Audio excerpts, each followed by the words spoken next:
A woman more important to me than life itself is pregnant. I'm divorcing you. I won't accept any objections, so just pack your bags and leave.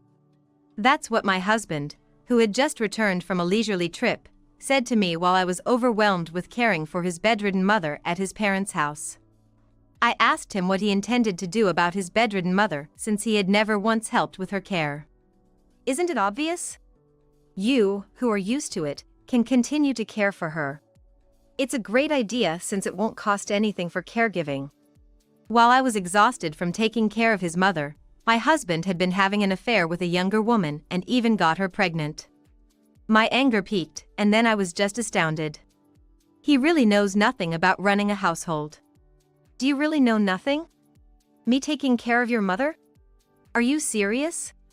I can't do it. Because your mother is. He was shocked and deeply disappointed by the truth I told him next. I met my husband during what they call the ideal age for marriage, and we got married. It wasn't that we were thinking about marriage from the start, but as it became time to consider it, I began to think seriously about marrying him. When we visited his parents' house to greet them, his mother's cold attitude towards me caused me to feel uncomfortable around her. From then on, our relationship wasn't good, to say the least. But since I was the one keeping my distance, we didn't have the typical mother-in-law and daughter-in-law battles.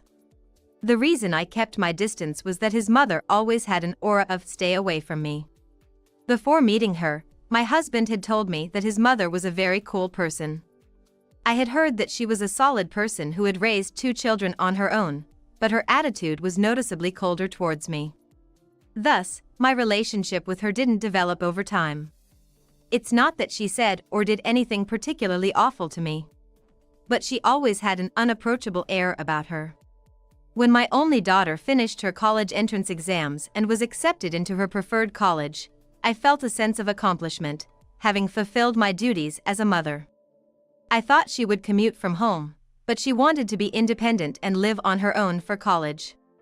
Although it was a bit lonely, I respected her wishes and allowed her to live alone. After she left, I felt a sense of loss, as if my role as a mother was over, but until then, I hadn't had much time as a couple with my husband due to prioritizing child-rearing. I thought this would be a chance to focus more on my time with my husband, but then his mother had an accident. She fell and broke a bone and needed to be taken care of for a while. My husband asked if we could move in with his parents to help. Actually, I worked full-time until I found out I was pregnant with my daughter. But I didn't want my child to feel lonely, so I quit my job when she was born. After she started school, I began working part-time, and then I got a full-time job again. My husband wanted me to quit my job for his mother. Honestly, I didn't get along with his mother, but she was kind to my daughter and took good care of her. She even came to her school events, and I was grateful for that. So I reluctantly agreed to his proposal, thinking it could be a way of repaying her kindness. But taking care of her turned out to be much harder than I imagined. She was mostly bedridden, so dealing with her excretion was the hardest part. I had to take care of it since my husband, her son, probably wouldn't want to see that, and taking a shower was also a problem. Even though caregivers came once a week, it seemed too pitiful. At first, my husband was very cooperative, wanting to repay the kindness of being raised by her, but he quickly became overwhelmed by the heavy labor and started using work as an excuse to avoid caregiving. Eventually, I ended up taking care of her by myself. I hurt my back helping her transfer to a wheelchair. But my husband, claiming he was too busy, wouldn't help. I also had to accompany her to her doctor's appointments. Our car wasn't wheelchair accessible, so I had to assist her in getting in and out, which led to me injuring not only my back but also my knees.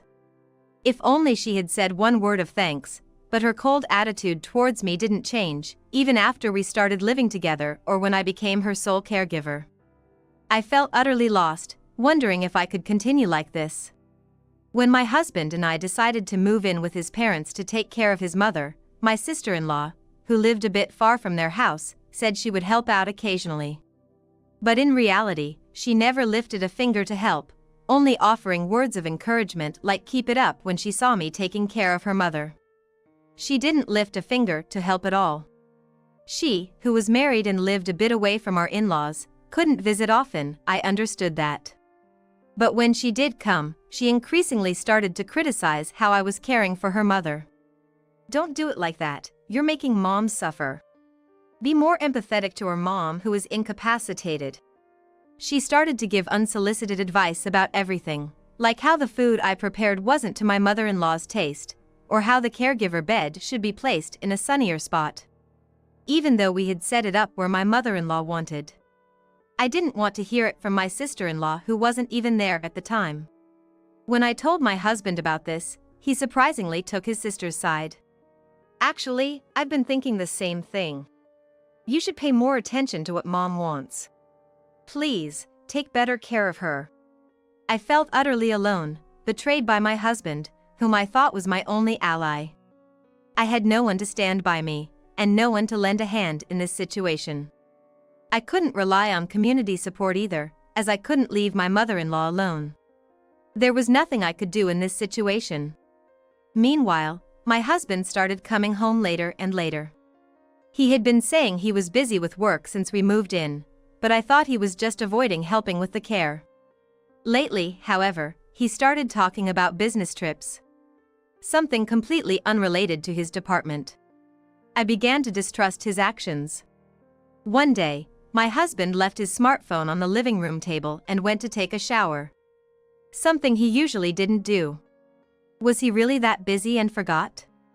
I thought as I approached it and saw that the phone's screen was still on. I knew I shouldn't look, but the more I thought about it, the more curious I became and piqued. The screen showed a reservation for a hotel, and my husband had just finished booking for 4 people. 4 people? Could it be a trip for us and mother-in-law? Despite everything, I felt grateful, thinking my husband was still considering us. When he came out of the bathroom, I apologized for accidentally seeing his phone and brought up the trip. "Huh? As if I'd go on a trip with you. Did you think you were one of the 4? He ridiculed me with a sarcastic laugh. When I asked who else he was going with if not me, he dodged the question and never gave me a straight answer. 2 weeks later, without considering my feelings, he casually said he was going on the trip and left. When he returned from the 3-day trip, he said something outrageous. "My important person is pregnant. So, we're getting divorced, right now." I thought my ears were playing tricks on me. I couldn't understand why I had to face a divorce demand from my husband who had just returned from a trip. "Pregnant? What do you mean? Are you having an affair?" I don't need to explain anything. Just agree to the divorce silently. No matter how much I pressed for a reason, he refused to explain, saying I didn't need to know, and that I should just follow him since he had been providing for me. I had become reliant on my husband's income because he told me to quit my job and take care of his mother. If we had worked together as a couple, we wouldn't have had to rely entirely on his income. To be told he had been providing for me was infuriating. "Shut up. You're so annoying. I'm leaving this house for my lover's place. Contact me when you're ready to divorce, okay?" He left my in-laws' house as if running away from my questioning. His steps light as if he had anticipated this. A few days later, I stopped by the bank to withdraw living expenses for my mother-in-law and me after her doctor's appointment. It seemed my husband had no intention of supporting us, as his entire salary had already been withdrawn. He must think this will make me agree to the divorce sooner. A month later, I contacted my husband to agree to the divorce and asked him to come to his parents' house with his mistress. On the designated day, surprisingly, his sister, whom I hadn't invited, also showed up. She seemed very friendly with my husband's mistress, apparently accepting their relationship. When I told my husband that I agreed to the divorce, he and his mistress hugged each other joyfully. "Sorry to spoil your happy moment, but we're not done here. What are you going to do about your mother? You can keep taking care of her, right? You've got a lot of experience, so it only makes sense for you to do it." "That's not possible. Your mother is going to a facility. She'll receive professional care there, and I'd just be in the way." That's when his sister, who had been silent until now, barged into our conversation. Sending our mother to a care facility? How could you be so cruel? Yeah, she should stay in the home she's used to. My husband chimed in, his mood shifting from joy to furious rage as if he'd been thrown into the depths of misery. He was free to call me heartless or whatever he wanted. Then, my mother-in-law appeared. I decided to go to the facility myself. What? Mom? Why are you standing up? My husband and his sister were genuinely shocked to see my bedridden mother-in-law walking on her own. They were also surprised to see that my mother-in-law and I were on good terms. In fact, our relationship had been rocky since we started living together. There were times when she lashed out at me, unable to move freely, but things changed after a certain incident. It all started with her apology. While I was silently cleaning up after an accident she had, she apologized for making me do such things. That was the beginning of her apologizing for her cold behavior towards me since we first met. My mother-in-law had divorced because of issues with her daughter-in-law. She didn't want to do to me what she had experienced, but the more she thought about it, the less she knew how to act, leading to distance between us. Once that distance was created, it became even harder to bridge the gap. As she found herself in need of care. She was overwhelmed with guilt but didn't know how to express it. I felt the same way. I had given up on trying to get closer to her, to understand her. Once the misunderstanding was cleared, she started thanking me regularly. I began to empathize with her and explore what kind of care environment would be best for her. As we worked on this, she became more motivated in everything and expressed a desire to try rehabilitation. After being introduced to an instructor by her doctor, she began showing signs of recovery. Now, she can walk short distances without a cane. The money for the facility will come from selling the house and my savings. There won't be any left for you too. My husband and his sister were outraged, hearing this for the first time. My husband demanded to know why I didn't stop her reckless decision. But I knew everything about my mother-in-law's decision. In fact, she made this decision because she was hurt by how my husband treated me. Seeing him leave the caregiving entirely to me, she initially started looking for facilities on her own, capable of using her smartphone despite her bedridden state. After reconciling with me, she shared all her plans. She had no intention of leaving any money to my husband and his sister, so I suggested she choose a comfortable high-end nursing home within her budget. I helped her find one, we visited it together, and she even did a trial stay. She liked it and immediately signed the contract. Why are you doing this on your own? If we kept you as the caregiver, we wouldn't have to spend any extra money. Yeah, think again, Mom. It's a waste to spend money on a nursing home. My mother-in-law glared at them sharply. I don't want to leave a single penny to you too. That's why I chose the high-end nursing home. It's my money, and I'll spend it how I want. I don't owe you an explanation. Her forceful voice silenced them. Realizing there was no inheritance, my husband and his sister were in shock, losing all their previous aggressiveness. I was curious about how my husband's mistress felt about marrying him, knowing they wouldn't get any inheritance. Contrary to my expectations, she didn't seem to care much. She told my husband that inheritance didn't matter, she'd be happy as long as they got married. Then she brazenly demanded that I quickly sign and hand over the divorce papers. I told them that I wanted someone to be present before I handed over the divorce papers. My husband, his mistress, and his sister looked puzzled, but my husband arrogantly said to call this person if that's what it would take to finalize the divorce. Right then, the doorbell rang, so I went to welcome the person I had mentioned. When I returned, accompanied by the person, the mistress's attitude changed completely. It turned out the person I brought was her own mother. The day after, my husband suddenly demanded a divorce, and during the 1-month period until I agreed to it, I had hired a private investigator to look into my husband and his mistress. It turned out that the participants of the trip, which my husband stubbornly refused to disclose, included not only him, his mistress, and his sister but also, surprisingly, the mistress's mother. It seemed that the trip was a combination of a vacation and a meet and greet for the mistress's mother with my husband.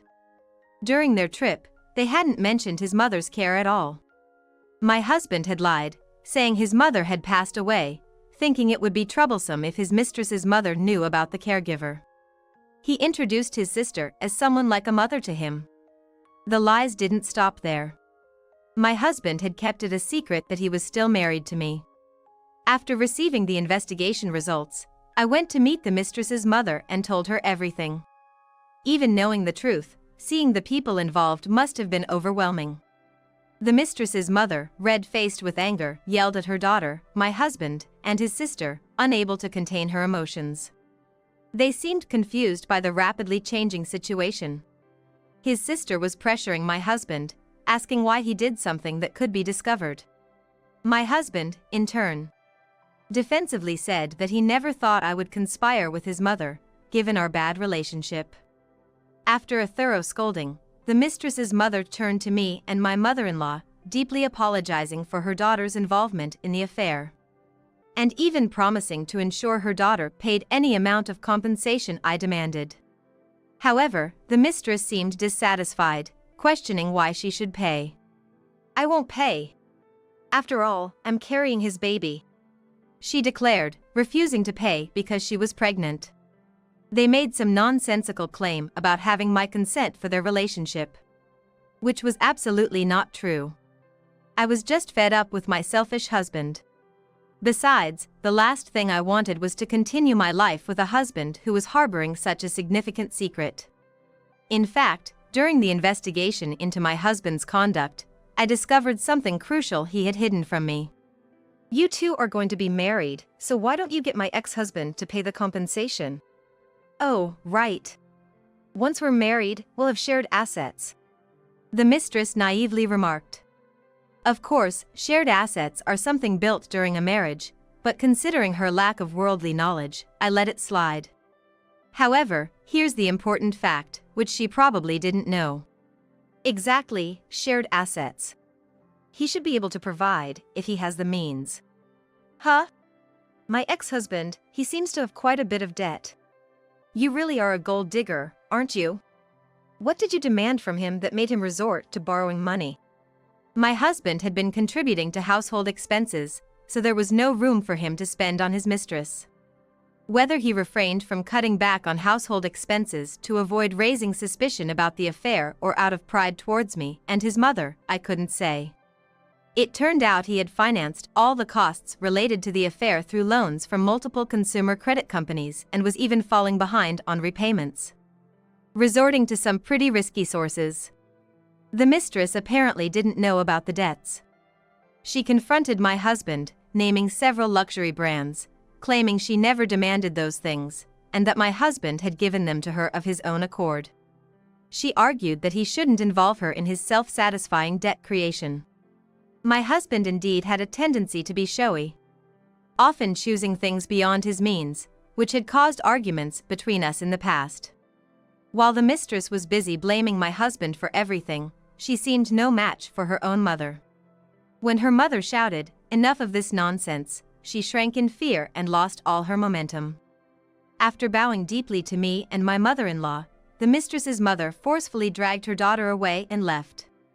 Outside, the mistress kept claiming she was right, but her mother wouldn't hear any of it and pushed her into the car. An eerie silence fell over the in-laws' house.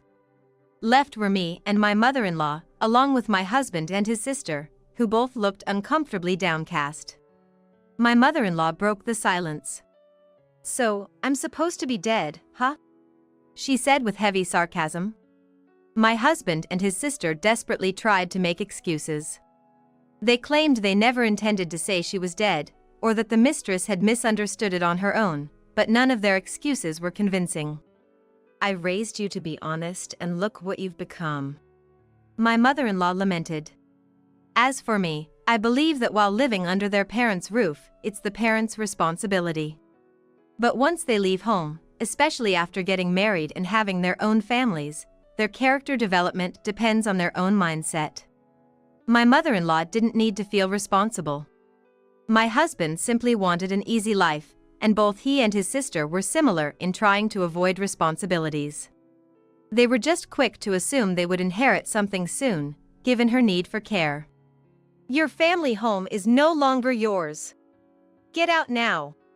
And don't ever show your pathetic faces to me again, my mother-in-law exclaimed. After some resistance, my husband and his sister left in a hurry, especially after seeing her threatening to throw a vase at them. Later, I handed my husband the completed divorce papers. However, the mistress dumped him, saying she absolutely didn't want to marry a man with debts. She resisted vehemently, saying she hated struggling with money. Despite his sweet-talking attempts, the mistress's mother told him to never contact her daughter again, leaving him no room to maneuver. This led to a drastic change in my husband's attitude. He started to drag his feet on the divorce, suggesting we try again. I received endless, cringeworthy messages from him, which I ignored as harassment. He then turned to our daughter for sympathy. But she knew everything that had happened during the month he was away, having helped with my mother-in-law's care. Why bother now? I don't want a father who runs from responsibilities and cheats. It's disgusting. Never contact me again. Goodbye, creepy old man, my daughter said, effectively disowning him. He was visibly shocked by her words and eventually agreed to the divorce, muttering, "I wonder if this will make my daughter forgive me." I believe reconciliation is difficult from a female perspective, even more so for a father-daughter relationship. My husband, desperate to be seen as a good father, managed to pay the alimony in full, likely accumulating more debt. I believe this money must have been accumulated through more debt, but the descent into this debt hell started with my husband's pretentiousness. It was entirely his fault for living beyond his means. After finalizing our relationship, the mistress's mother gave me a sum of money as compensation, which was apparently all of her daughter's savings. She apologized again for her daughter's indiscretions, saying money can't fix everything. It turned out the mistress's pregnancy was a lie. When she declared she didn't want to marry a man drowning in debt, she apparently confessed that her pregnancy was also a lie. A desperate attempt to escape marrying a man buried in debt. Her mother was beyond disgusted with her for trivializing life. Disgusted by her disregard for life, her mother apparently kicked her out of the house penniless. The mistress, initially living alone, had planned to depend on her parents after her savings ran out. Her plans were thrown into disarray. She repeatedly sought help from her mother but has yet to receive forgiveness.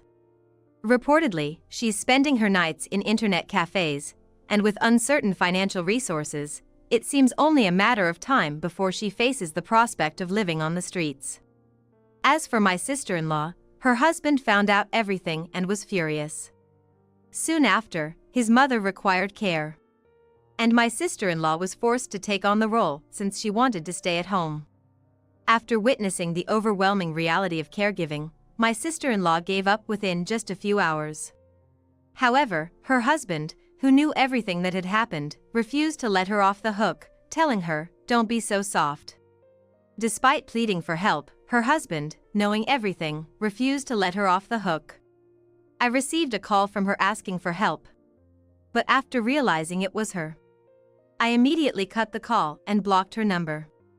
Before my mother-in-law entered the facility, she gave me a diamond ring, saying it was a token of her gratitude and that I could sell it if I wanted. It was the only thing she had left. My mother-in-law didn't say much, but the ring had a considerably large diamond. Considering it could fetch a high price if sold and she had kept it until now, it must have had significant sentimental value. I accepted it, feeling a responsibility to carry on her legacy. She asked me to forget about her and start a new life, but I promised to continue visiting her, not as a daughter-in-law, but as a friend. Upon hearing that, my mother-in-law's expression changed from surprise to a gentle smile. She said she was looking forward to it and then entered the facility. Whenever I visited her at the facility, she introduced me as her daughter. And I couldn't help but respond, "My mother is being well cared for here." Seeing her more vibrant than ever at the facility, I couldn't help but wish for her continued health and longevity.